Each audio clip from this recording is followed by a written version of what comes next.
Good morning. This is Crazy Frank, Half-Cock Gunsmithing, Fresno, California. I just did a video about mounting a scope the correct way, and there was more to it than I had in my video, and I'd like to expand on that today.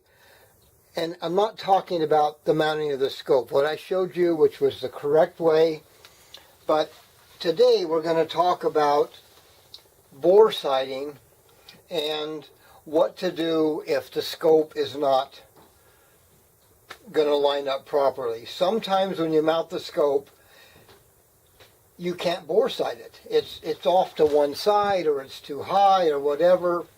And what I have found is that if you take the scope rings off, turn them around and put them back on, sometimes, as odd as it may sound, you may have to put one way and one the other way to get the scope within range. You only have so much adjustment on your scope.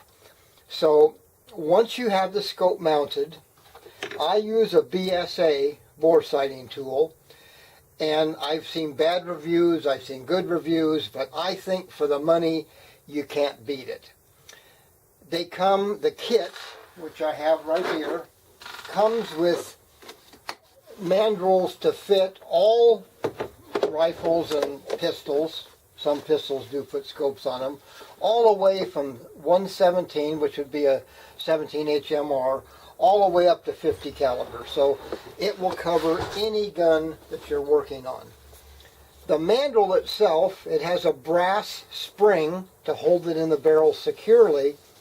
It's not going to scratch your bore.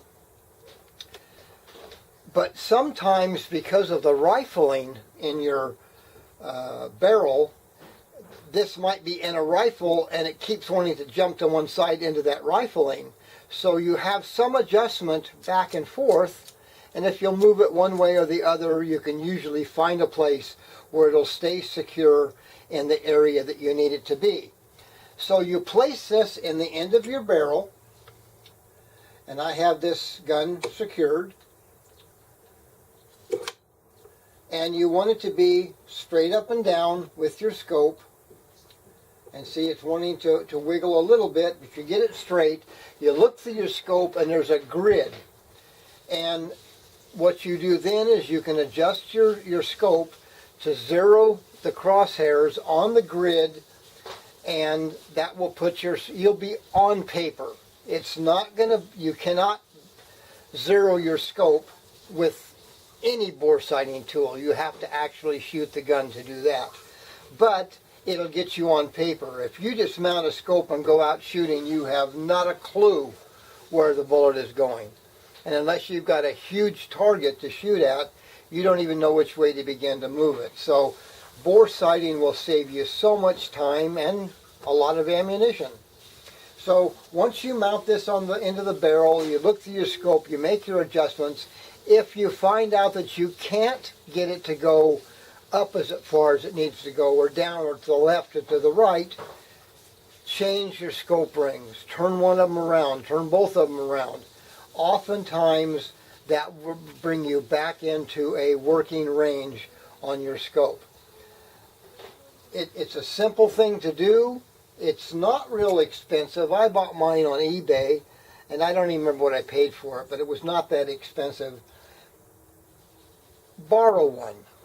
Do something. But if you go out to the range, you sure don't want to go hunting until you've zeroed your scope.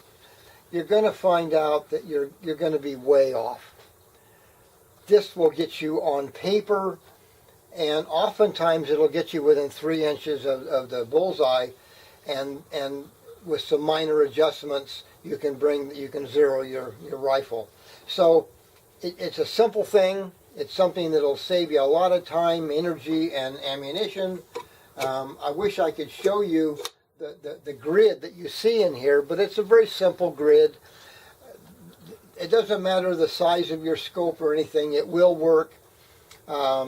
There's bore sighters, there's all kinds of other things that you can use, but this works well. It's inexpensive, and it'll get you where you need to be. So it's just a little addition to what I've done on scopes before. Hopefully it helps you. It's Crazy Frank signing out.